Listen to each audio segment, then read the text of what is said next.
Hi everybody. Today I'm going to tell you about educational theorists and their theories and how we can use their theories in our classroom and with technology. Our first theorist is Mr. Papert. He was born in 1928 and died in 2016. He's the father of programming language Logo.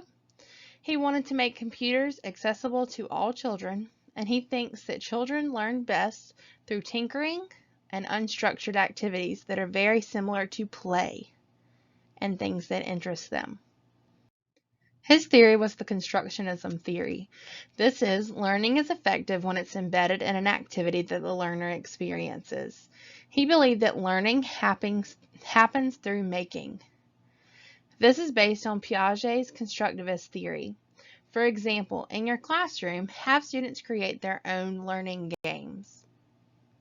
A way this theory could be used in the classroom with technology would be to create something like an online learning game.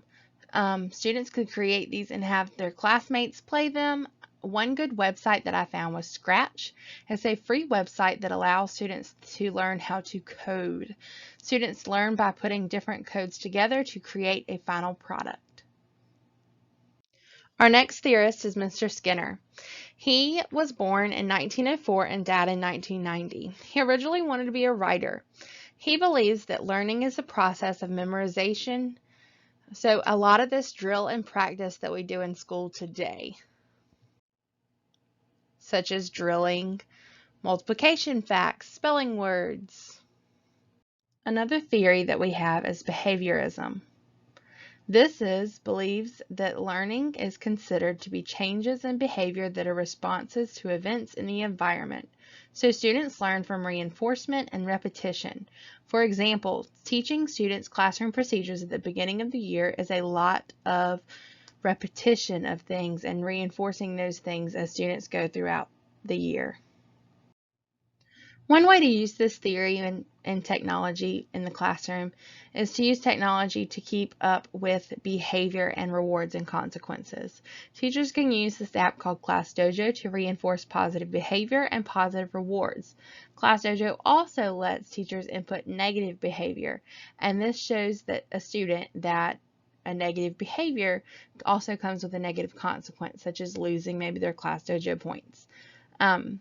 ClassDojo is a free communication and behavior tool that's used in the classroom. There is a plus version that you can buy.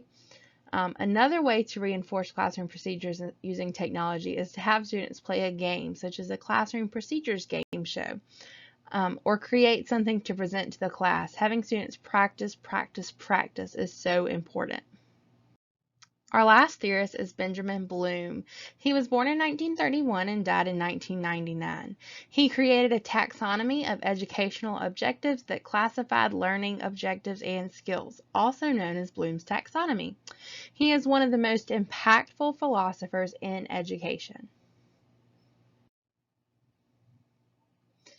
He created this thing called Bloom's taxonomy. So this is a classification of different levels of thinking. There are 3 domains: cognitive, affective, and psychomotor domain. The lowest level is at the bottom, that is remember. So using flashcards to memorize spelling words, defining things, listing things, repeating things. The highest level is create, so developing a game or a software or a program software.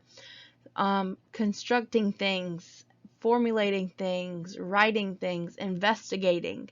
And there are different stages between the lowest remembering and the highest is create. So we have understand, then apply, analyze, and evaluate. This can be used in technology in the classroom in many different ways, from having students create something to having students recall basic facts. This is also very easily incorporated with technology. Students can create presentations using the computer. This is one of the highest level of Bloom's taxonomy, which is create.